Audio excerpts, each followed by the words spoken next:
అందరికీ నమస్కారం. అమ్మ మాట అమ్మాయి బాట ఛానల్కి స్వాగతం. విఘ్నేశ్వరుడు తరువాయి భాగం చెప్పుకుందామా? వాతాపి నగర మధ్యలో ఉన్న మహాశిల విఘ్నేశ్వర శిల్పంగా రూపొందాలనే కోరిక అగస్త్యుడికి మిగిలిపోయింది.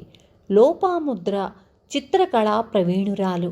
ఆమె అక్కడకు వచ్చి మహాశిలను పరిశీలించి అది ఏ విధంగా రూపొందాలో అలాంటి విఘ్నేశ్వరుని రూపరేఖా చిత్తరువును తయారు చేసింది.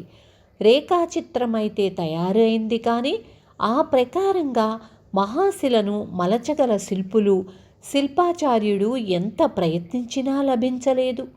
అగస్త్యుడు చింతాక్రాంతుడై మహాశిల ఎదురుగా కూర్చొని చిత్రపటాన్ని శిలను పదే పదే చూసుకుంటూ కాలం గడుపుతున్నాడు. వచ్చిన శిల్పాచార్యులందరూ చిత్రం చూసి ఇలాంటి శిల్పం మలచటం దేవశిల్పి విశ్వకర్మకో దానవ శిల్పి యముడికో తప్ప ఇతరులకు సాధ్యం కాదు అంటూ వెనక్కి జంకారు. శిల్పులు ఉలులను మహాశిల మీద పరీక్షించి ఇది వజ్రపాషాణం, దీన్ని చెక్కడానికి మామూలు ఉలి పనికిరాదు, వజ్రపు ఉండాలి, దేవతలో యక్షులో వచ్చి చెక్కవలసిందే కానీ మానవ మాతృల తరం కాదు అంటూ చెప్పారు. ఆ సమయంలో దేవశిల్పి విశ్వకర్మ భార్య విష్ణుమానస పుత్రిక విశ్వకళ అలిగి పుట్టింటికి వెళ్ళి ఉంది. విశ్వకర్మ మతిస్థిమితం పోగొట్టుకున్నాడు. దానవ శిల్పి యముడు అతని అప్సర భార్య హేమ తిరిగి దేవలోకానికి వెళ్ళిపోగా పిచ్చివాడై జాడలేకుండా ఎక్కడో తిరుగుతున్నాడు.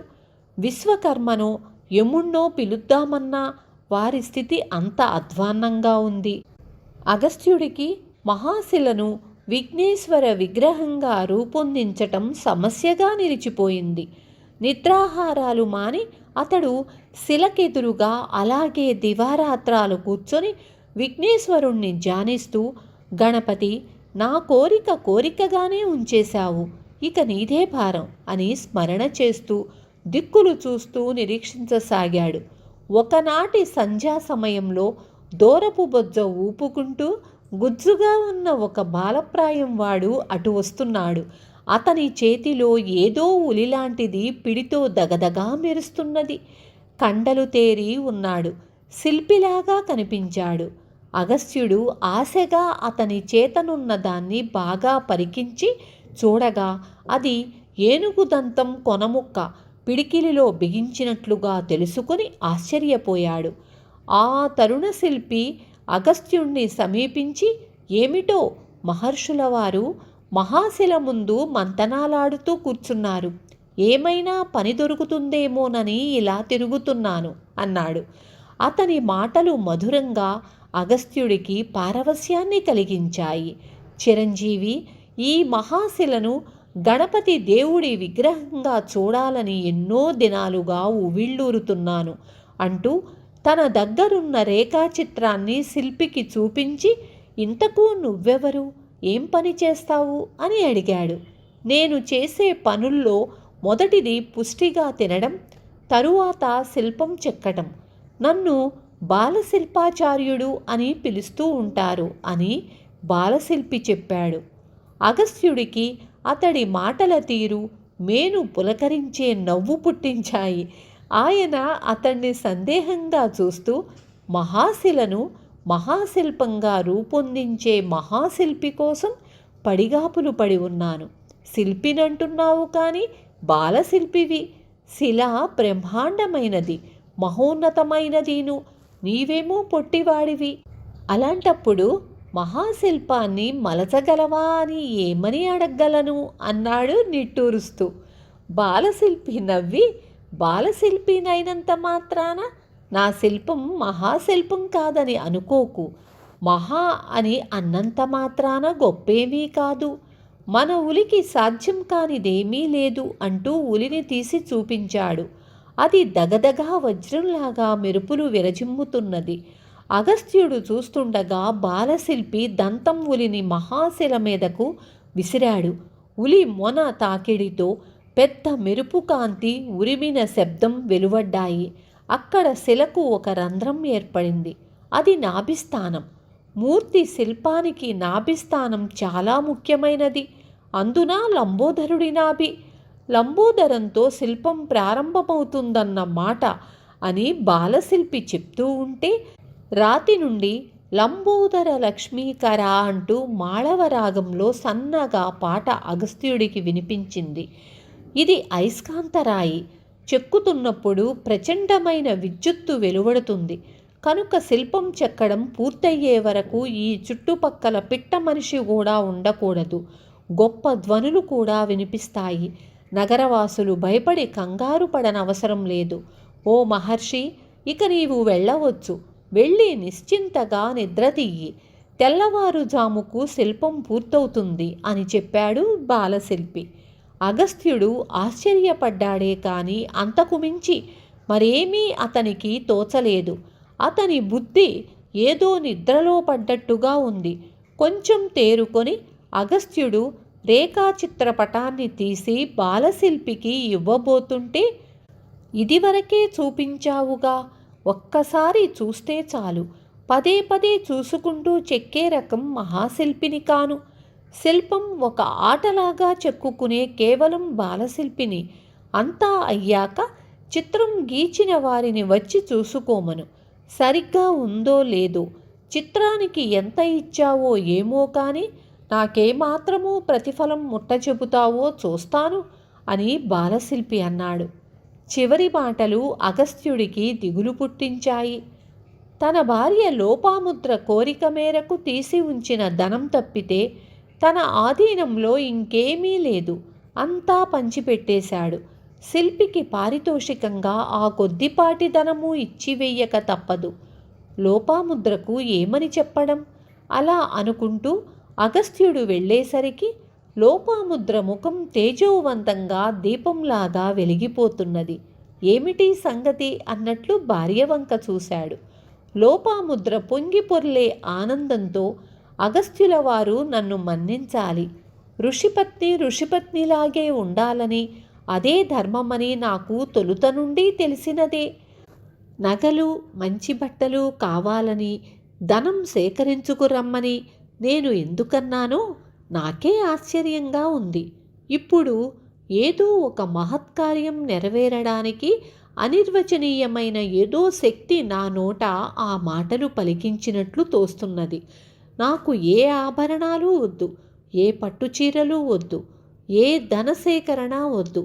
నాలో తాత్కాలికంగా ప్రవేశించిన అజ్ఞానము ఇప్పుడు తొలగిపోయింది అని అన్నది. ఆమె మాటలకు అగస్త్యుడు లోలోపల సంతసించాడు. శిల్పి కుదిరాడు. శిల్పం తయారవుతున్నట్లే తెల్లవారేసరికి పూర్తి అవుతుందట అన్నాడు ఋషి. ఏమిటేమిటి, తెల్లవారేసరికి ఆ మహాశిల శిల్పం అవుతుందా? ఆ శిల్పి మానవుడా దేవుడా అన్నది లోపాముద్ర.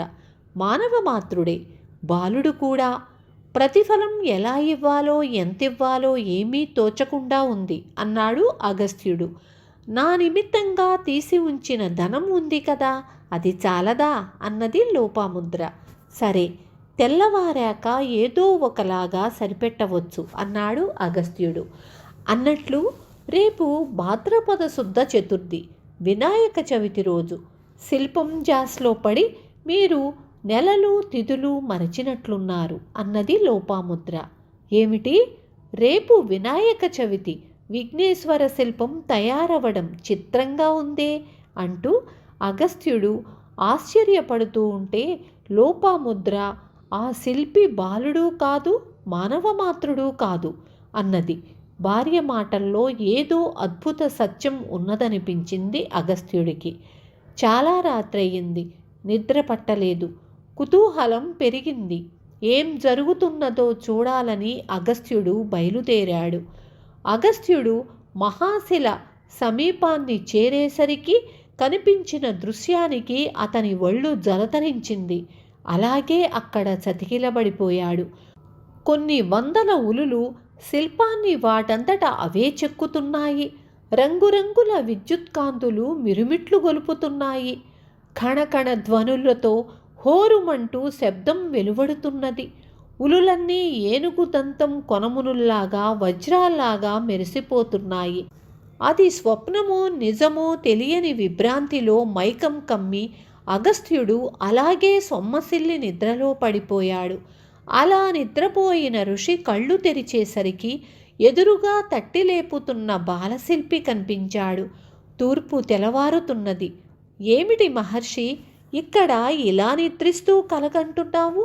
యోగ విద్యా పారంగతుడవైన నీకు ఈ కలల నిద్ర ఏమిటి? శిల్పం పూర్తయింది. చిత్రం గీచిన వారిని వచ్చి చూసుకోమను. చిత్రించినదంతా సరిగ్గా శిల్పరూపం పొందిందో లేదో అని బాలశిల్పి అంటూ ఉండగా పళ్ళెరం నిండా కుడుములు, జలము, పూలు పట్టుకొని లోపాముద్ర వచ్చింది. అగస్త్యుడు సంభ్రమాశ్చర్యాలతో స్ఫటికంలాగా మెరిసిపోతున్న విఘ్నేశ్వర మహాశిల్పాన్ని చూస్తూ ఉండగా బాలశిల్పి అతనితో, నాకు ప్రతిఫలం ఏమిస్తావో ఇవ్వు మరి అన్నాడు. అగస్త్యుడు మాట తడబడుతూ, మహాశిల్పి, నీకు ఏమిచ్చినా చాలదు. అయినా చంద్రుడికో నూలు పోగన్నట్లు కొద్దిపాటి ధనం తీసి ఉంచాను, తెస్తాను అన్నాడు. బాలశిల్పి, సరే, ఇంతకు రేఖాచిత్ర రచన చేసినందుకు ఏమిచ్చావో అది చెప్పు ముందు. శిల్పం చెక్కడం శ్రమ మాత్రమే కాని గొప్పతనమంతా శిల్పి కృతికి మూలమైన రేఖాచిత్రానిదే. చిత్రణ ఊహా సంపన్నమైన మేధస్సుతో కూడిన కళ అన్నాడు. అయ్యా బాలశిల్పాచార్య, చిత్రించిన వారికి వేరే ఏమీ ఇవ్వనవసరం లేదు. ఆ చిత్రం తయారు చేసింది నా భార్యే అంటూ లోపాముద్రను చూపిస్తున్నట్లుగా ఆమె వంక చూశాడు. అగస్త్యుడు లోపాముద్ర ఏదో తన్మయావస్థలో మునిగి ఉన్నది. ఏమిటా మాట మహర్షి?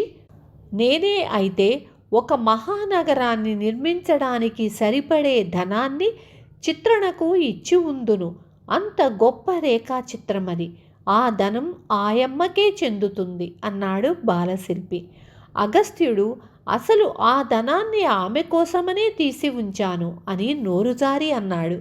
బాలశిల్పి ఆశ్చర్యంగా, ఏమిటి, ఇంతకు అది స్త్రీధనమన్న మాట చెప్పావు గనక సరిపోయింది. నువ్విచ్చినా నేను పుచ్చుకున్నా ఎంత అన్యాయం మూటగట్టుకునేవారమో కదా. అందులోది చిల్లిగవ్వ కూడా నాకు అక్కర్లేదు అంటూ లోపాముద్ర వంక చూసి, అమ్మా, నీ చేత్తో ఒక్క బెళ్ళకుడుము నాకు పెట్టు, నాకదే చాలు. చెక్కిండానికి బొక్కిందే కూలి అని బ్రహ్మ శిల్పుల నుదుట ఎప్పుడో రాసి పెట్టేశాడు అని అన్నాడు. ఆ మాటలు వినడంతోనే లోపాముద్ర కుడుముల పళ్ళాన్ని అతని ముందు పెట్టి సాష్టాంగపడి బాలశిల్పి పాదాలు పట్టుకొని, విఘ్నేశ, నీ అనుగ్రహంతో మా జన్మలు తరించాయి అన్నది. బాలశిల్పి అదృశ్యుడయ్యాడు. అగస్త్యుణ్ణి ఆవరించిన మాయ విడిపోయింది. విఘ్నేశ్వర మహాశిల్పం ముందు ప్రణమిల్లి, విఘ్నేశ్వర, నేనెంతో గొప్ప యోగబలం గలవాడినని, తపస్శాలినని గర్వపడుతూ ఉండేవాడిని. కానీ నీ ముందు వట్టి అజ్ఞానినైపోయాను. ఎంతటి వాడైనా నీ మాయకు అతీతుడు కాదు అంటూ నమస్కారాలు చేస్తూ లెంపలు వేసుకుంటూ శిల్పంలోని దేవతా విగ్రహాలన్నీ పాడుతున్నట్లుగా వాతాపి గణపతిం భజేహం, వాతాపి గణపతిం భజేహం అనే కీర్తన హంసధ్వని రాగంలో మారుమ్రోగుతూ వినిపించింది. విన్నారు కదా. తరువాయి భాగం రేపు చెప్పుకుందాము.